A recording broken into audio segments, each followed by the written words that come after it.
పెద్దన్నకు జలుబు చేస్తే మన రూపాయికి తుమ్ములొస్తాయి. ప్రపంచంలో ఏ మూల ఆర్థిక సంక్షోభం తలెత్తినా భారత కరెన్సీ ఊపిలో కూరుకుపోతోంది. ఏ దేశంలో యుద్ధ మేఘాలు కమ్ముకున్నా మన పచ్చనోటు స్టాక్ బజార్లో పరువు తీస్తోంది. పచ్చిగా చెప్పాలంటే అంతర్జాతీయ మార్కెట్లో మన రూపాయి అంగడి సరుకుగా మారిపోయింది.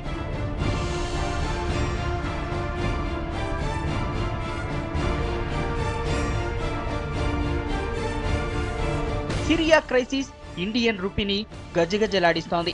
సిరియాలో వార్ ఫీవర్ 1991 నాటి పరిస్థితుల దిశగా భారత్ నడిపిస్తోంది. అప్పట్లో కువైట్ పై ఇరాక్ దురాక్రమణ ఇండియన్ ఎకానమీకి తూట్లు పొడిచింది. ఎడారి దేశంలో జరిగిన యుద్ధం భారత్లో సంక్షోభం సృష్టించింది. ఇప్పుడు కూడా సేమ్ సీన్ కనిపిస్తోంది. మన ప్రభుత్వంలోని ఆర్థిక మేధావులు భరోసా ఇస్తున్న రూపాయి మాత్రం పాపాయిలా బేర్మంటోంది.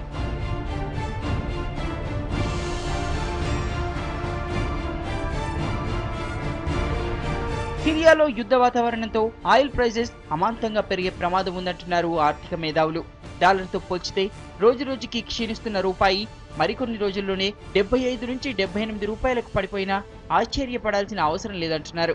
తొందరలోనే ఇండియన్స్ కు పెట్రోవాత తప్పదని హెచ్చరిస్తున్నారు. పెట్రోల్ డీజిల్ లీటర్కు 2-3 రూపాయలు పెరిగే ఛాన్స్ ఉందంటున్నారు. అదే జరిగితే పెట్రోల్ రేట్స్ ఎఫెక్ట్ తో మిడిల్ క్లాస్ నడ్డి విరగటం ఖాయంగా కనిపిస్తోంది.